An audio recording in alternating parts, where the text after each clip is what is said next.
Olá, hoje eu vou apresentar um pouquinho sobre o trabalho de radomes e transformadores de quarta onda. Bom, primeiramente, os radomes eles são estruturas que têm a principal função de proteção de antenas e de circuitos de radiofrequência.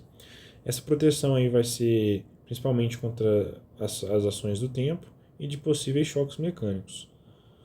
É para resguardar a integridade física da antena.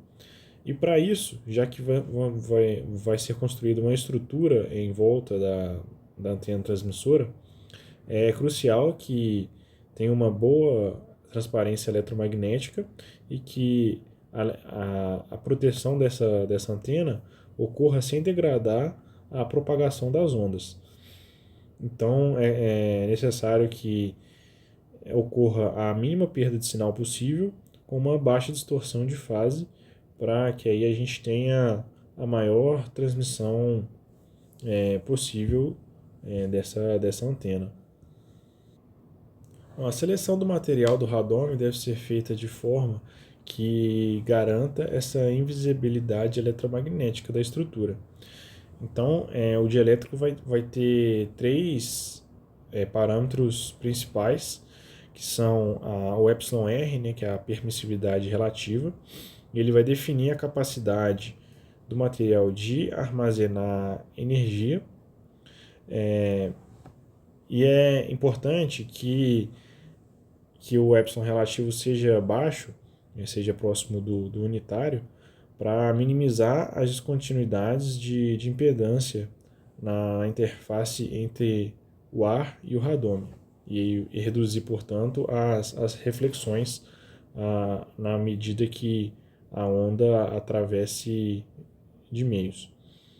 Outra característica é a tangente de perdas, definida pela tangente de delta, em que delta é a razão entre a parte imaginária e a parte real da permissividade complexa. Ela vai indicar as perdas do dielétrico escolhido. Então, consequentemente, uma baixa tangente vai ser melhor para a gente, porque vai reduzir a dissipação de energia no material. Outro aspecto que não é tão relevante no parâmetro do dielétrico, mas é importante caso o radome seja de um material metálico, vai ser a permeabilidade relativa, que é o μ0. Ele vai quantificar a resposta a campos magnéticos do material. Aí, no caso de materiais dielétricos, essa permeabilidade vai ser próxima da unitária. A geometria do radome ela tem que ser analisada com cautela, já que ela vai impactar diretamente na distribuição do campo distante da antena e também nos fenômenos de reflexão à medida que a onda eletromagnética atravesse o radome. Os materiais empregados normalmente são polímicos dielétricos, como o teflon, o poliuretano, a resina epóxi e o polipropileno. No caso desse trabalho, foi escolhido o teflon. Os materiais metálicos, como eu comentei anteriormente, também podem ser utilizados, mas desde que a espessura do radome seja muito, muito inferior comparada com o comprimento de onda. Aí, nesse caso, eu trouxe uma exemplificação de uma antena de polar e dois tipos de radome. Esse radome da direita, de forma cônica, e na forma hemisférica, né, que é uma parte de uma esfera. São dois tipos de geometria comuns utilizados em radomes. A geometria desse problema é uma geometria mais simples, que foi escolhida para análise, que é uma geometria plana. Outra característica crucial que a gente deve definir é a da espessura do radome. Aí no caso da representação dessa imagem, a gente tem a transmissão sendo feita entre o ar e o radome, de forma que o meio 1 e o meio 3 é considerado como ar e o meio 2 é o radome. Então a gente deve definir a espessura L do material de forma que ele afete minimamente essa transmissão de ondas. Então, para isso, a gente tem que definir, através dessa fórmula, a impedância aparente do meio 2, que é o meio do radônio, que ela vai ser baseada na impedância dos meios 2 e 3, resultando nessa igualdade. Ela só vai ser verdadeira quando a tangente for nula ou quando os meios forem iguais, né? Que o meio N2, a impedância característica dele, seja igual à do ar, que é 337. No caso ele não será, porque o radômio não é feito de ar, então a tangente tem que dar zero. Para isso, o argumento beta-L tem que ser igual a π sobre 2. Então assim a gente consegue definir que a impedância característica do meio 1 e o 3 são iguais, que é igual ao do ar, né? E a gente define então a impedância do radômio, que é igual a 337 dividido pela raiz do epsilon relativo. Aí agora o comprimento L vai ser definido com base nesse argumento, então vai ser igual a metade do comprimento de onda do comprimento de onda propagado. E esse valor de comprimento de onda a gente consegue achar com base na frequência, que então a velocidade vai ser igual a c dividido por εr, que é a velocidade da luz dividido pela raiz do epsilon relativo. Então a gente encontra que o comprimento de onda da onda emitida é de 2,7 centímetros. Então a espessura do radômio deve ser metade disso, gerando então 1,3 centímetros. Agora, para a gente avaliar a propagação da onda em um meio com perdas, ou seja, um meio que o epsilon é um epsilon complexo, voltando um pouco, a gente, como eu comentei, o delta da tangente de perdas ele é definido como a razão entre o epsilon imaginário e o epsilon real. E esse valor ele pode também ser obtido de forma empírica, que é o que foi feito para esse experimento, sendo que essa forma empírica foi obtida no datasheet do material da empresa que fabricou o Teflon para esse propósito. E nele eu encontrei uma faixa de valores que esse delta poderia ter. Então eu adotei como um valor médio entre os extremos dessa faixa. Para definir a propagação, obviamente vou ter que definir a equação da constante de propagação gama, que é definida por essa fórmula, por essa equação, e aplicando essas diversas simplificações, como também a tangente como positiva para materiais dissipativos, a gente consegue definir os valores de alfa e beta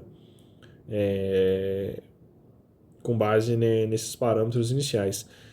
O gama ele também pode ser definido como alfa mais j beta. Então essa equação inicial ela pode representar os outros parâmetros, em que o alfa vai ser a constante de atenuação e o beta vai ser a constante de fase da equação da propagação gama. Então, substituindo os valores, encontrei que o alfa vai ser de 0,616 Népер por metro e o beta de 303 radianos por segundo. Então, por último, temos que definir também os coeficientes de transmissão e de reflexão do material. Para o coeficiente de reflexão, visto na entrada do radômio pelo meio 1, ele vai ser a diferença, a razão entre a diferença pela soma das impedâncias características do meio 1, que é o meio do ar, e o meio 2, que é o radômio. E de forma análoga, do meio 3, que é o de saída, vai ser da mesma forma.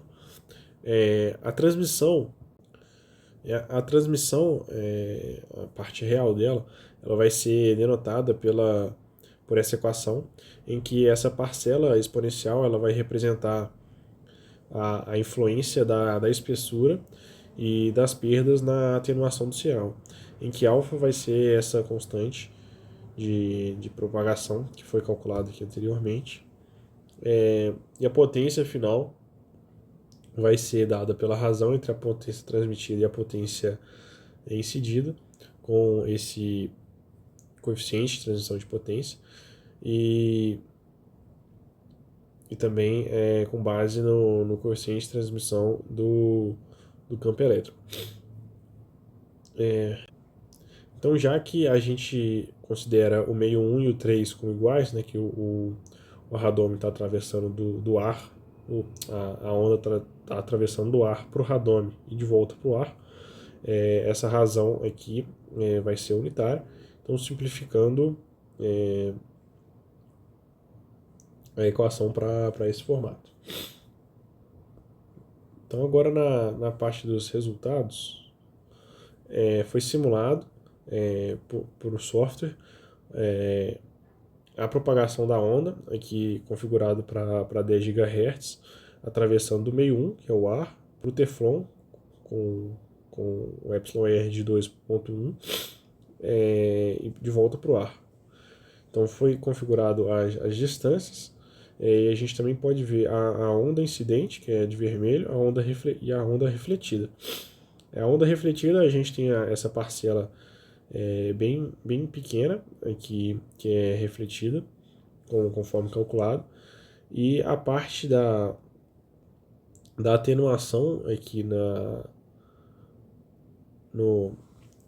quando atravessa por meio do radômetro, ela é muito pequena, então não afeta o, a, a propagação da onda. Então, de uma forma geral, a onda no meio 3 é basicamente a mesma da onda no meio 1. Bom, agora um pouquinho sobre o transformador de quarto de onda. Ele é basicamente uma linha de transmissão com comprimento igual a 1/4 do comprimento de onda guiado. E ele é usado para o casamento de impedância da parte de transmissão com a parte de recepção. No caso, nessa imagem, ele pode ser utilizado na transmissão na conexão do rádio com a antena dipolar, visando o casamento de impedâncias, né? Ele é geralmente colocado em série com a carga. Ele vai transformar a impedância da vista da carga pelo transmissor, casando essa impedância de modo a garantir a maior transferência de potência para a carga. Na parte da formulação matemática, é definido a impedância de entrada por essa equação, em que BL vai ser 2π dividido por lambda vezes o comprimento, que é o lambda sobre 4, resultando em π sobre 2. Então, dessa forma, a impedância de entrada ela é simplificada para Z1, que é a impedância do transformador, sobre ao quadrado, né, sobre RL, que é a carga. Considerando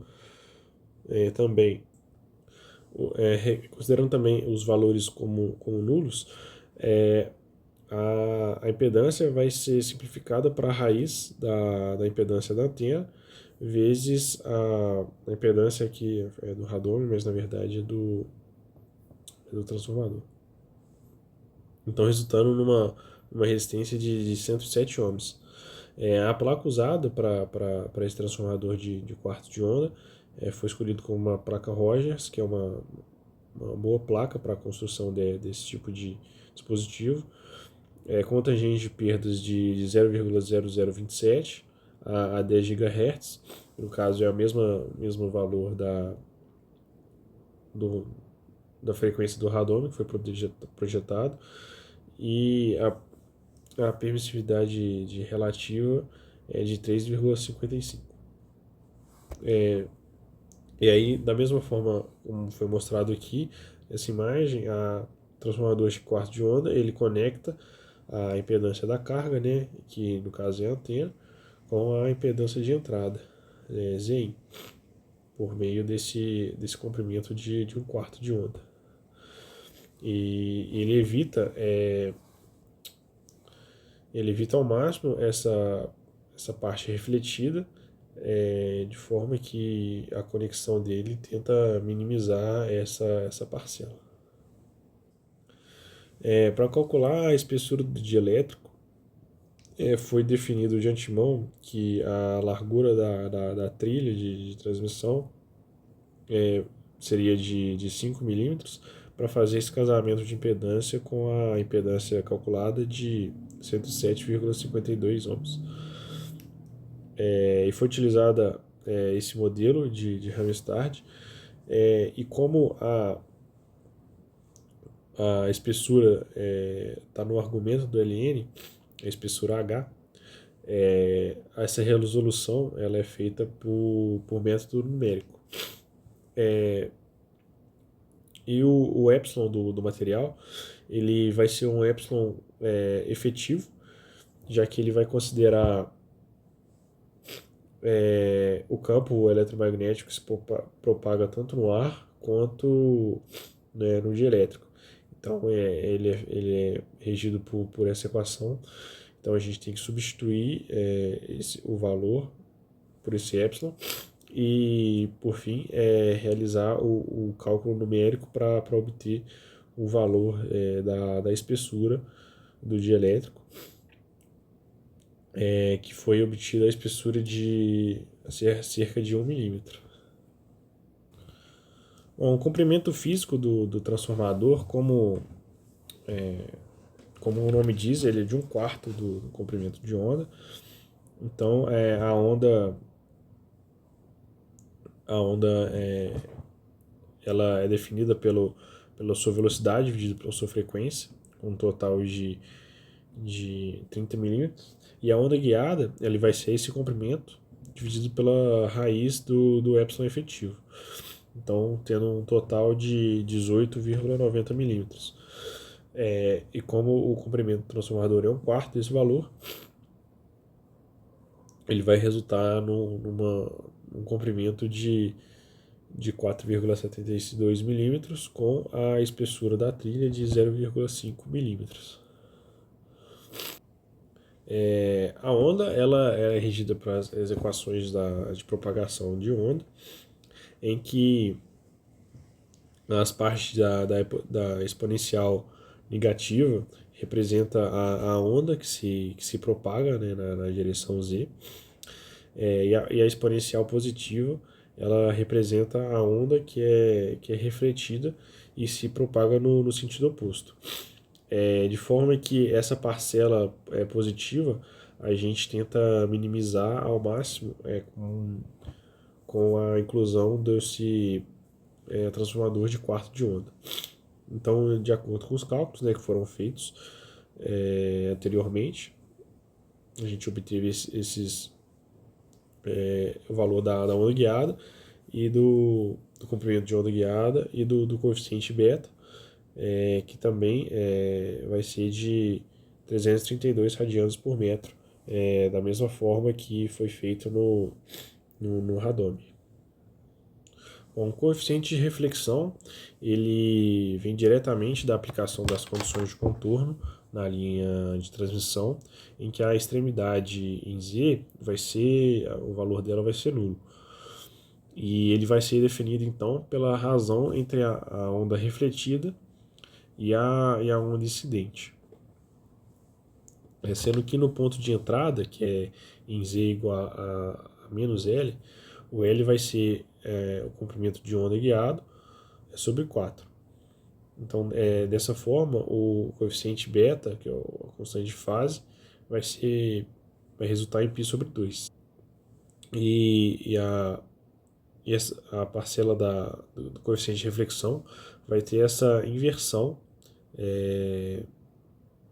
no comprimento. Então a fase da reflexão ela vai ser invertida, resultando na transformação da impedância desejada. Os efeitos da variação da espessura do material transformador se decorrem majoritariamente pelo epsilon efetivo, que foi mostrado anteriormente aqui na definição da espessura do dielétrico, né? Então, quando é aumentado o valor da espessura, é afetado diretamente essa parcela do epsilon efetivo. Então, o, o termo vai crescer à medida que aumenta a espessura. Esse termo de H, 12H sobre a espessura da trilha vai crescer e vai, por fim, diminuir a permissividade relativa. Isso vai aumentar tanto a velocidade de propagação da onda quanto o, o tamanho do transformador, já que ele vai ter que suportar essa propagação de uma onda mais rápida, aumentando então aí seu comprimento.